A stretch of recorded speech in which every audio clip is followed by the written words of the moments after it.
आप उन मेहनती लोगों में हैं जिनको 2 भारतीय भाषाएं तो स्पष्ट तौर पर आती हैं। आपको 3 आती हैं, गुजराती, मराठी एंड हिंदी।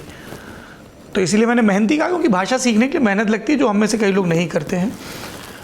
आप इस पूरे विवाद को कैसे देखते हैं, एक, और दूसरा जिस पे हम अभी तक बिल्कुल बात नहीं कर पाए, द सेलिब्रेटेड ठाकरे यूनियन, और जो बोल रहे हैं कि जो बाला साहेब नहीं कर पाए वो देवेंद्र फडणवीस ने कर लिया, उसका क्या इम्पैक्ट होगा? ये 2 सवाल है राजदीप जी। देखिए सौरभ, पहले तो मैं कहूँगा कि ये अलग लेवल पर आपको देखना पड़ेगा। कई हमारे जो विद्वान हैं वो कह रहे हैं इसे कल्चरल लेवल पर देखिए कि मराठी लोगों में या महाराष्ट्र लोगों में एक तरह से एक इंफीरियरिटी कॉम्प्लेक्स मुझे लगता है जो है वो 2 लेवल में है, खास करके मुंबई में 2 लेवल से है। एक हिंदी भाषिकों के, क्योंकि एक जो मुंबई की डेमोग्राफी है, जो वहाँ का जो पॉपुलेशन है वो बदल गया है, करीब 25% 28% अब उत्तर भाषीय है। तो महाराष्ट्रियंस को जो एक तरह से एक इंफीरियरिटी कॉम्प्लेक्स वीज़ावी हिंदी भी है और वीज़ावी अंग्रेजी है। देखिए इस पूरे चर्चा में हमने हिंदी पर फोकस किया है, लेकिन मुझे लगता है सौरभ, असली जो एक तरह से आप क्या कहेंगे हाथी जो है इस कमरे में वो है अंग्रेजी। हिंदी भाषिक लोग हो या मराठी भाषिक हो, सब अपने बच्चों को अंग्रेजी मीडियम में डालना चाहते हैं और ये कई सालों से हो रहा है। और इसकी वजह से आप देखिए ना, जो मराठी भाषिक लोग थे जो एक समय में नाटक देखने जाते थे, सिनेमा देखने जाते थे, उनके बच्चे जो हैं या जो शिवसेना के लीडर्स जो हैं अपने बच्चों को सब अंग्रेजी मीडियम में डाल रहे हैं। एक इंफीरियरिटी कॉम्प्लेक्स है कि नहीं, अगर हमें आगे जाना है तो हमें अंग्रेजी सीखनी है। हाँ, हिंदी भी सीखनी है, लेकिन अंग्रेजी जरूर सीखनी है। और इस वजह से कहीं ना कहीं जो है, जो मराठी असली जो श्रमिक, जो लेबर क्लास था, वर्किंग क्लास था, जिसको टेक्सटाइल स्ट्राइक के बाद 1980 के दशक में एक तरह से वो बिखर गया, उसकी एक ताकत नहीं रह गई, उसे अंग्रेजी और अब हिंदी ने एक तरह से डोमिनेट कर दिया है। पर ये मुंबई की बात है।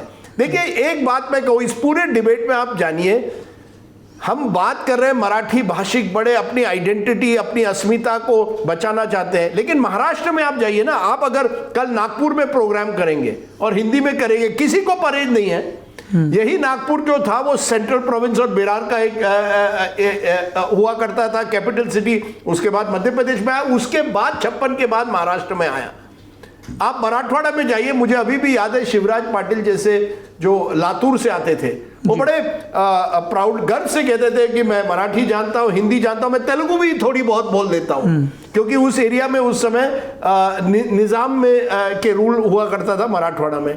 आप मुंबई के बाहर जाइए और आप देखेंगे मराठी का ये जो मराठी अस्मिता और मराठी ही बोलनी चाहिए, ये ज्यादा नहीं चलता है। शिवसेना को कभी भी महाराष्ट्र में मेजॉरिटी नहीं मिली है, जिस तरह से डीएमके को तमिलनाडु में मिली है या बंगाल में टीएमसी को मिली है। वो बंगाली सब नेशनलिज्म की बात करते हैं, वहां तमिलनाडु में बात होती है तमिल सब नेशनलिज्म की। उस तरह से महाराष्ट्र में अगर बात भी की जाए, वो पूरे महाराष्ट्र में नहीं चलेगी। तो ये जो हम डिबेट कर रहे हैं वो कुछ हद तक मुंबई तक सीमित है। पूरे महाराष्ट्र में हिंदी को लेके मुझे नहीं लगता इतना कोई लोगों में कोई क्रोध है या कोई विवाद है उस तरह का। इसलिए मुझे लगता है इसमें पॉलिटिक्स है। भले ही कल्चरल आइडेंटिटी, लोगों को अपनी अपनी भाषा से लगाव है। आप ज्ञानेश्वर, तुकाराम, विजय तेंदुलकर, पुला देशपांडे, आज के जमाने से एक इतिहास है। लाइक एवरी लैंग्वेज, हर भारतीय भाषा की इतिहास है। लोगों को गर्व है, मराठी अस्मिता एक इंपॉर्टेंट फैक्टर है, लेकिन किसी दूसरे के खिलाफ नहीं है। शिवसेना ने उसे कोशिश की है कि आज के महाराष्ट्र में किस तरह से मराठी मानुस को हम जोड़ पाए, और वो एक तरह से जो लैंग्वेज पॉलिसी महाराष्ट्र सरकार ने लाई, उसको उनको एक तरह से मौका मिल गया। This is pure political opportunism. आप अपने बच्चों को अंग्रेजी मीडियम में भेजते हैं, आप हिंदी सेलिब्रिटीज के साथ हमेशा घूमते हैं, हिंदी पिक्चरों के सेलिब्रिटीज के साथ घूमते हैं। हिंदी फिल्म इंडस्ट्री हो is very much part of Mumbai's culture. आप मारते किसको है? कोई लोकल शॉपकीपर, कोई जो जिसके पास ताकत नहीं है, जो कोई भेल भेज रहा है या कुछ कर रहा है। आपको याद होगा 2008 में भी राज ठाकरे ने किसको टारगेट किया था? जो रेलवे एम्प्लॉइज रेलवे एग्जाम्स के लिए लोग आए थे, बच्चे आए थे, उनको आपने टारगेट किया। आपने कोई ताकतवर व्यक्ति को टारगेट नहीं किया कि आप मराठी क्यों नहीं बोल रहे। किसी बिजनेसमैन को कहा है कभी why am you speaking in Marathi? आप कोई स्ट्रीट वेंडर को ये बोलते हैं। तो ये पॉलिटिक्स है, और इस पॉलिटिक्स में ये जो राज ठाकरे और उद्धव ठाकरे का एक प्लेटफॉर्म पर आना, मुझे लगता है उनको अपनी राजनीतिक अस्तित्व बचाना है। खास करके जो पिछले 10 सालों में जिस तरह से भाजपा महाराष्ट्र की पार्टी नंबर 1 उभर कर आई है, और धीरे धीरे उन्होंने रीजनल पार्टीज को खत्म करने की कोशिश की है, जिसमें शिवसेना को भी जिस तरह से तोड़ा गया। अब 2024 नवंबर के चुनाव के बाद जहां बीजेपी को 90% सीटें जो वो लड़े वो जीते, उसके बाद बीजेपी को भी लगता है, और वहां पलशीकर जी ने सही कहा कि एक तरह से बीजेपी अब एक जो उन्होंने उत्तर भारत में जिस तरह से अपना वर्चस्व बनाया, उसी तरह से महाराष्ट्र में बनाना चाहती है। और उसमें Hindi, Hindu, Hindustan is an important element. तो हिंदी को एक तरह से फिर उस परिप्रेक्ष्य में महाराष्ट्र जैसे राज्य में शिवसेना हो या एनसीपी हो, ये जो अपने आप को रीजनल पार्टीज मानती है, हालांकि NCP is primarily a party of Paschim Maharashtra. Shiv Sena also for longest time, बहुत समय तक मुंबई थाने की पार्टी सीमित थी। 90 के दशक में हिंदुत्व लेने के बाद वो ओबीसी में छगन भुजबल, अन्य नेता मराठवाड़ा, अन्य इलाकों में गए, but principally it was party of Mumbai थाने।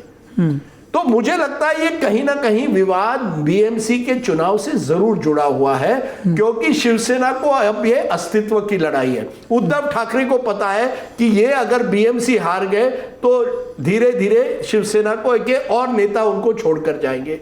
राज ठाकरे, जिनको पिछले चुनाव में 1.5% वोट मिला 2024 के चुनाव में, वो भी अपना पॉलिटिकल रेलेवेंस बनाना चाहते हैं। तो ये जो भाषा की लड़ाई, language is being weaponised for your politics.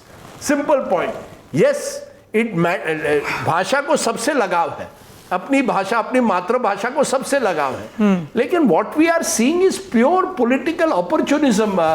Saurabh, आपने आज मुझे कहा कि आपने हिंदी से, मैंने हिंदी क्यों सीखी? ताकि मैं नेता नगरी पर आऊं। ये ऑर्गेनिक होना चाहिए, आप ठोक नहीं सकते। मैं आया हूं क्योंकि मैं सीखना चाहता हूं, इससे मुझे फायदा मिलता है। आज अगर आप भी दूसरी भाषाएं सीख रहे हैं, बिल्कुल, मैं मराठी इसीलिए सीख रहा हूं क्योंकि जब मेरे मुंबई में दोस्त बने, महाराष्ट्र में दोस्त बने, मैं जेएनयू में पढ़ता था, स्पेनिश में एक लड़की पढ़ती थी, हमारी दोस्त बनी सृजना, तो वो मराठी की कई चीज़ें बताती थी, अभंग बताती थी। जब हमने भीमसेन जोशी जी को सुनना शुरू किया तो पहले हिंदी में सुना, जो भजे हरि को सदा राग भैरवी में।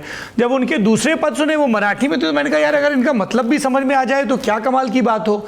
फिर हमारे और मुंबई में जब मराठी भाषी दोस्त बने तो हमको लगा यार कितनी बढ़िया भाषा है।